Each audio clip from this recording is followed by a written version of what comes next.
Hello, Nicholas. How's your new week? My week is fine, Grace, but a little confusing. What happened, my dear?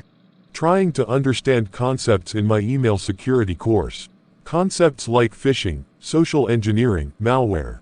At one point I compare phishing to the fishing at the lake, but everything is hard to grasp. I understand what you are going through, but let's grasp everything together. Tell me what phishing is. Phishing is a fraudulent practice of hackers sending emails to email users while claiming to be from reputable organizations in order to steal information. This information is often stolen for selfish reasons such as theft of money, breach of privacy, information alteration. What information is often stolen by the hacker? Passwords, usernames, email addresses, credit card details, account numbers, addresses, and a lot more.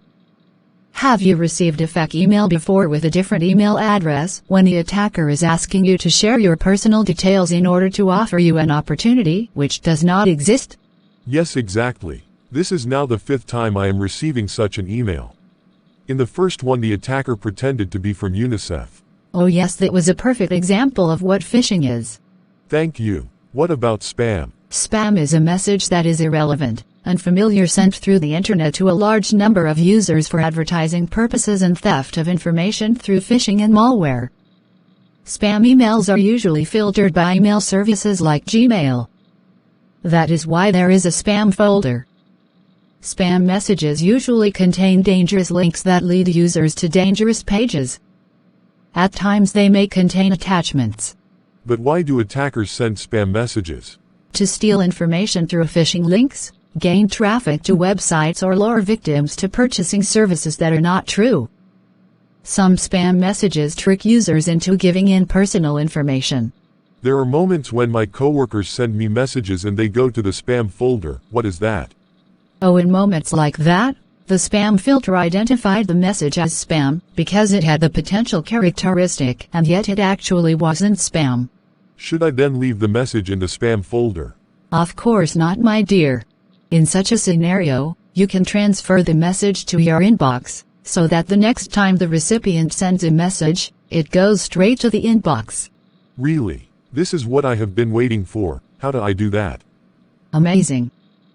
Open the spam folder and click on the small box on the left besides the message to select the message. When you view the top of your email, you will see the word "not spam." Click on it and your messages will be transferred to the inbox, including those that will be sent in the future. This is interesting. Tell me about malware. Malware is a software that is created to disrupt, damage, or gain unauthorized access to a system to steal information of computer users as well as infect computers. Hackers really love stealing information. Oh yes, they do. And now there are different types of malware. There is spyware that facilitates spying, ransomware which encrypts everything in the computer and hackers take advantage of it to steal information. There is also what they call viruses, which you must have heard of. These infect computer files and systems. We have what they call adware. Adware is transmitted in form of adverts, and these are usually phishing links or adverts that disrupt your activity. Some adware leads you to downloading more viruses in form of files. Now I have understood these concepts. Talking about viruses, I had a scenario where I inserted an infected flash to a computer and it also got the virus. Perfect. Viruses can actually be transmitted from one device to another. Now let's talk about social engineering. Oh yes, of course. Social engineering is the use of deceptive methods to trick individuals into releasing confidential information that will be used for compromise. In this type of threat, attacks manipulate users psychologically by instilling emotions such as fear, curiosity.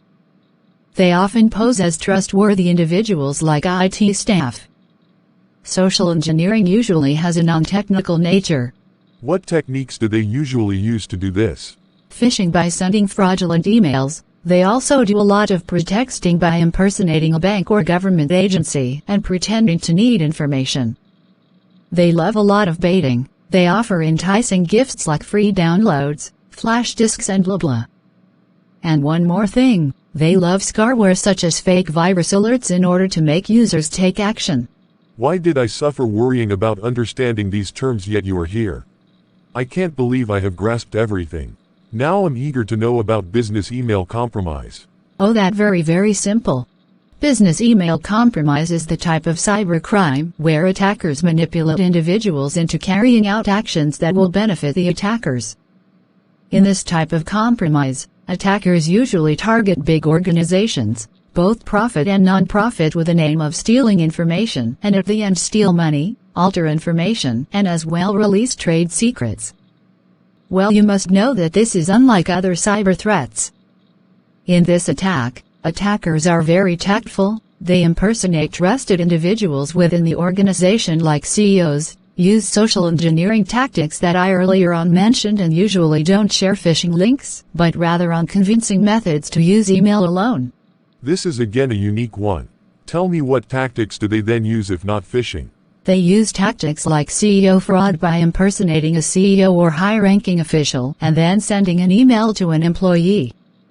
Let's take an example of an attacker pretending to be a CEO of Coca-Cola. He sends an email to the accountant, authorizing the accountant to deposit money to a specific account. By the way, they are also good at vendor impersonation. An attacker may pretend to be a supplier or vendor the company does business with, requesting for account information. Let's imagine a scenario or a web hosting provider who is an attacker requesting for details to be included in a domain register. Wait a minute, and then the company falls victim and then the attacker takes advantage of the information provided. You're too bright, that's why I love being your teacher. Of course, and now that I have understood, I can add that the attackers in business email compromise also pretend to send invoices that appear legitimate by mimicking tone, branding, and then requesting for payment. The hacker also hacks into the account of a legitimate owner. Oh yes, my dear, all these are tactics used. You can't imagine how happy I am that you have now understood. Thank you so much, Grace. I am now happy.